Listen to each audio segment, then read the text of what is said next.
Nostalgia, described by the Cambridge Dictionary as a feeling of pleasure and also slight sadness when you think about things that happened in the past. With the evolution of technology, this feeling has been more and more accessible throughout the years. The growth of nostalgia-based content on the internet has skyrocketed during the past few years, especially among Gen Zs. Gen Z is trending on TikTok by creating outfits from the 2000s decade,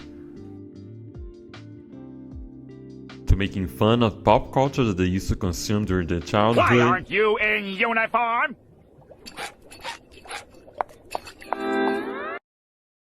Creating commentary YouTube videos about pop culture from the past 2 decades.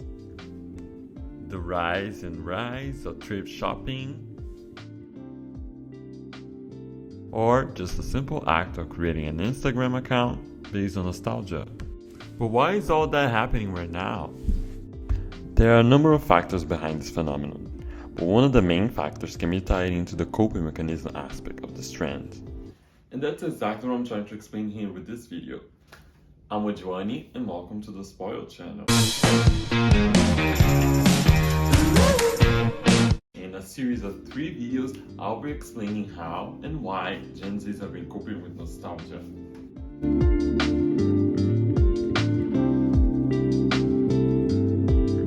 In the past, nostalgia wasn't always seen as something good, let alone a coping mechanism.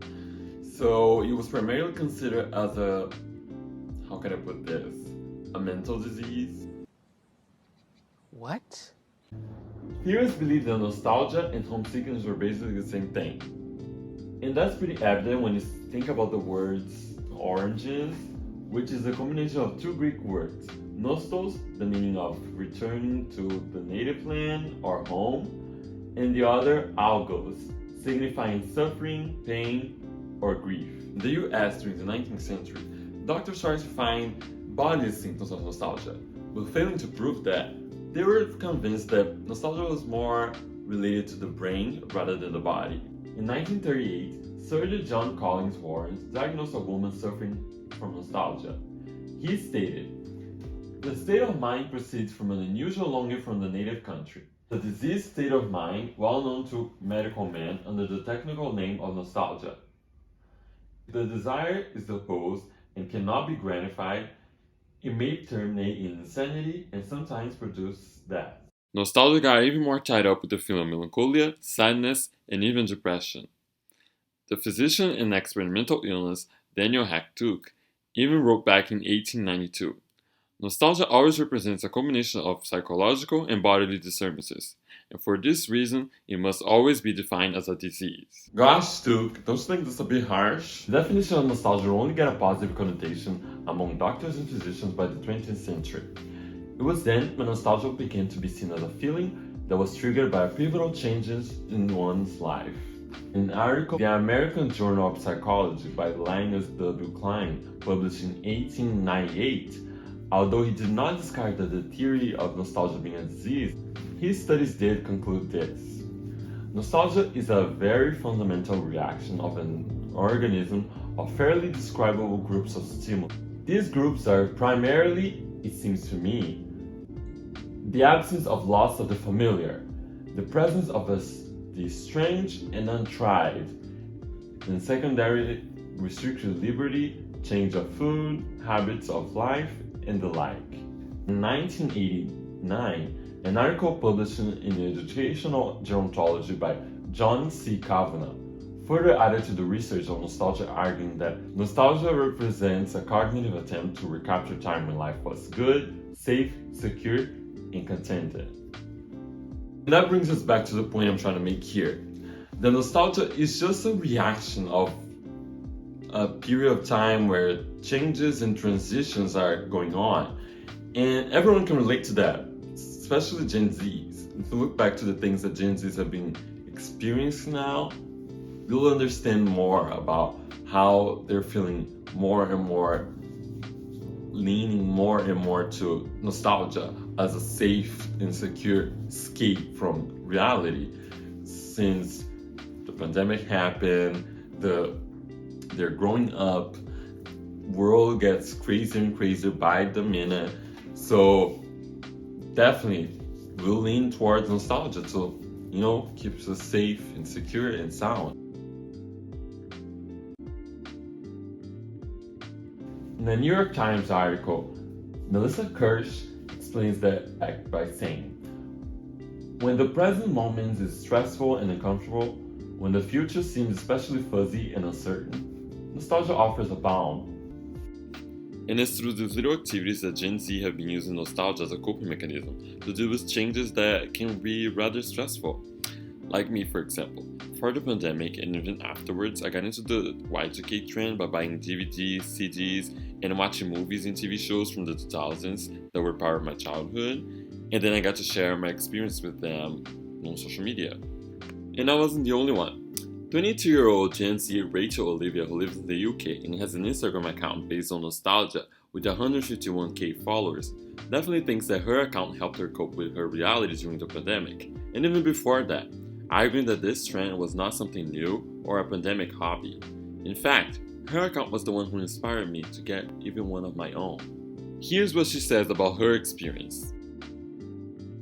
I started my account in 2018 when I was 17. Growing up, I was introduced to Disney Channel, pop culture, and chick flicks like Mean Girls and She's the Man, and got obsessed with TV shows like Gossip Girl at an early age through my older sister. My form of escapism was living vicariously through characters, so I decided to make an account when I discovered one called Your Soul 2008. This account made me feel so nostalgic about my childhood, and made me realize that there's a community that I could relate to. I think having this account with nostalgia-based content is an escapism not only for the audience, but for the creator as well. As trends are cyclical, it was just a matter of time that the 2000s nostalgia trend would rise in popularity.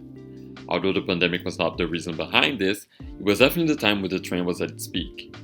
Since people, especially millennials, would use the Y2K comeback both as a coping mechanism during the rough years, as well as content creation on the internet, which consequently would affect Gen Zs, who would do the same.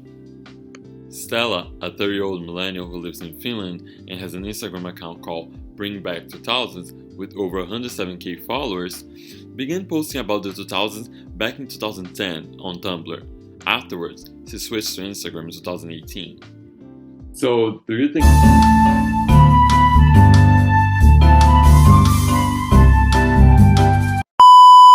So, do you think the pandemic was the big boom of these YouTube channels, Instagram accounts, TikToks based off nostalgia, or did it start before that?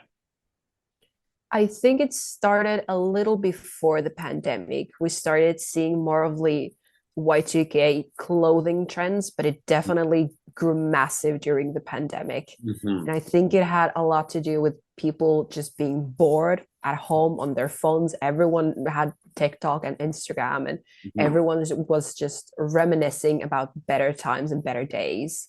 I feel like that's what really when it took off. Nostalgia is big here in North America, Canada, United States. It's everywhere. But how is it there in Finland? How is it? You can definitely see it in teenagers' street style. The thing, it's always been very different compared to the States and North America in general. Whereas in Scandinavia, we've always had a very specific own style. We don't do bright colors or big patterns. There's just never been massive here. So we're all about that minimalism.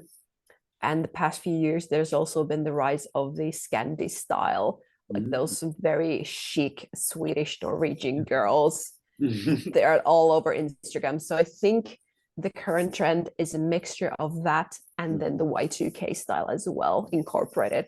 So obviously I'm a bit older, I'm a millennial, so I don't know that many kids. But when I look at them daily, out on the street, the things I notice are low-rise flare jeans, very chunky sneakers, tight crop tops, definitely the middle parting and straight hair, which is something that we were taught is so lame. We always had to do the side part, and now it's back in style, which is so weird. Oh, I know. So why do you think teenagers, Gen Zs, are so obsessed and fascinated about the thousands and stuff, right? Why is that? I've been wondering that myself. I'm not exactly sure where it originated. Mhm. I feel like every trend comes and goes. Like we've had our 70s trends, that we'll have like 80s, 90s. So it was about to happen eventually, Mhm. but I'm not entirely sure what sparked it right now. Was it the pandemic or what it was? But Mhm. there's also a lot of these big celebrity names for the Gen Z, Mhm. such as Dua Lipa, Olivia Rodrigo, Bella Hadid. I think they've done excellent job at incorporating the Y2K style Yeah. in a modern version. So I think that's Definitely. definitely like emphasized it a lot. Yeah, yeah, they definitely influence the generation to like follow them and Mm, just embrace the nostalgia. yeah. Hmm. I Yeah. read an interview about a girl. I think she was about 20, 21 years old. She's huge on TikTok. And she said that her mom was big in the 2000s, like Hmm. had very 2000s style. So that's where she incorporated it as well. Okay. So there might be that. Maybe it's like parents, older siblings that Mhm. they've kind of grew up seeing that. Yeah, yeah. Because I feel like Gen Zs haven't, they were born during the 2000s, like me and stuff, but we didn't acknowledge that it was the Mm, 2000s per se. We were like, we would only acknowledge that we were in a decade once it was like 2010s and 2015. mm, That's when I acknowledged that, oh wow, that there's like decades that mm, happen. There's like fat trends that are like circling back as well. I know the 2010s was more like 90s inspired and stuff. yeah. The fashion was kind of there, but yeah, definitely think that it's a cycle. It was about to happen. It was just this It is. was. And I definitely think that you also have it somewhere in the back of your mind, like Mhm. subconsciously you've Yeah. seen it like Hmm. growing up as a kid. Hmm. The other Yeah. thing that I think might have influenced this trend is sustainability, is I Hmm. feel like people have been going thrift shopping way Exactly. much more than they used to Yeah. back in the Hmm. day, where they would find these Y2K retro vintage, whatever you want to call it, pieces. And the rise of Depop, definitely. I think Zalando also has like this thrift section and a bunch of other online shops as Yeah. well. So I think that has definitely contributed as well. Yeah, yeah, totally, totally. It's way easier to thrift shop clothes from the 2000s rather than like Mm, from the 80s or 70s. So it's definitely. like it's easier to get into the trend of the Y2K trend.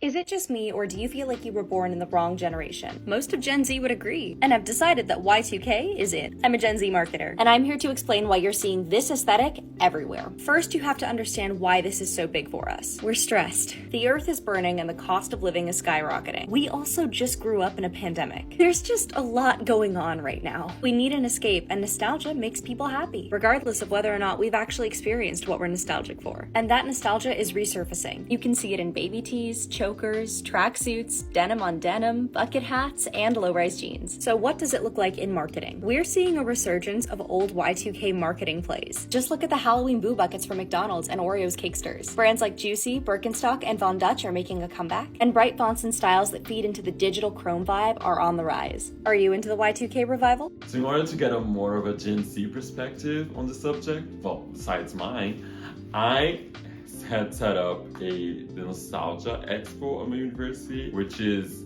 kind of an event where I had all of these nostalgic items around, and it would be like a little exhibits around of nostalgic items, and the Gen Z slash the students would come and take a look at them. And I would have some quick interviews, ask some questions, and yeah, let's check that out.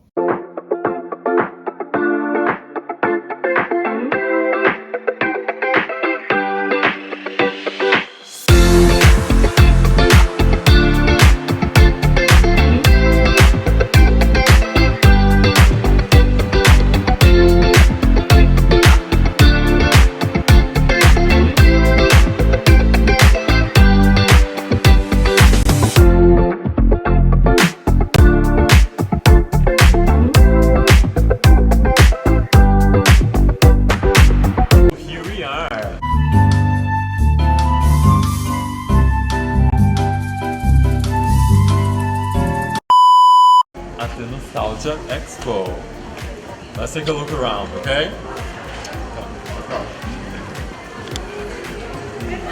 Here's the movie table, the throwbacks. The movies are here, they're playing.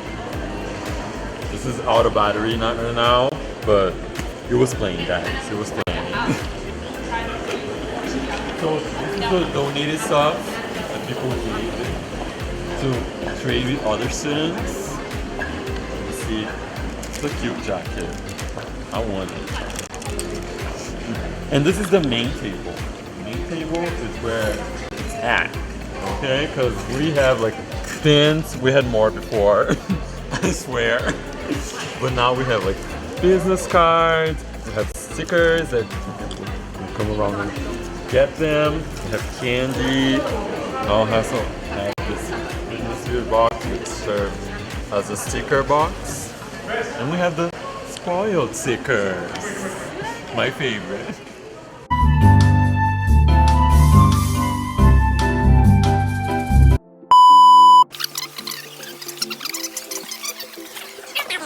No, actually, this is my favorite.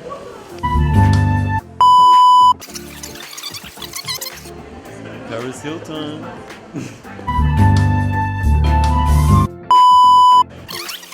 Luscious lip-on brats. Ooh, brats. Oh my god, I wanted this so bad. Like, so bad when I was a kid. I'm so glad I have it now. And this is the Barbie and Toys alley. Oh my god, look at this Barbie doll. Isn't it precious? The details. The details, come on. Nowadays Barbie isn't like that. She's so plain. She's so ugly. Here. The Barbie movies. Like the graphics were bad, but the doll was giving. And the Barbie tales. With all the Barbie movies and like the essential guide to Barbie movies. Like this is like basically a Bible, like, honestly.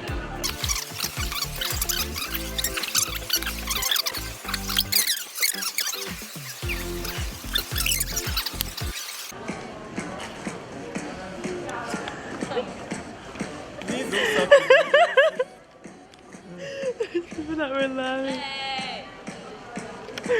Okay, that we're tour. You still have to go behind here for the tour. Oh, where? The photo booth. Oh, the photo. The music. And this is the photo booth. This is the cute, the butterflies. Picture time. What we learned today about nostalgia is that it's a feeling that can happen at any given time, but it's mostly triggered by changes and transitions in our lives, and it can help us cope with them. Currently, the trend of using Y2K nostalgia as a coping mechanism is fading, as we're now rapidly shifting towards other trends. But the act of thrift shopping or rewatching favorite shows won't go away anytime soon, and both have a strong connection with nostalgia. We'll analyze that more in the next two videos from the series, as well as the downside of using nostalgia as a coping mechanism. That's all I have for today, everyone. Thank you so much for watching this video, and I hope you will also watch the next ones, the two next ones from this series, where I go more in depth into this trend. And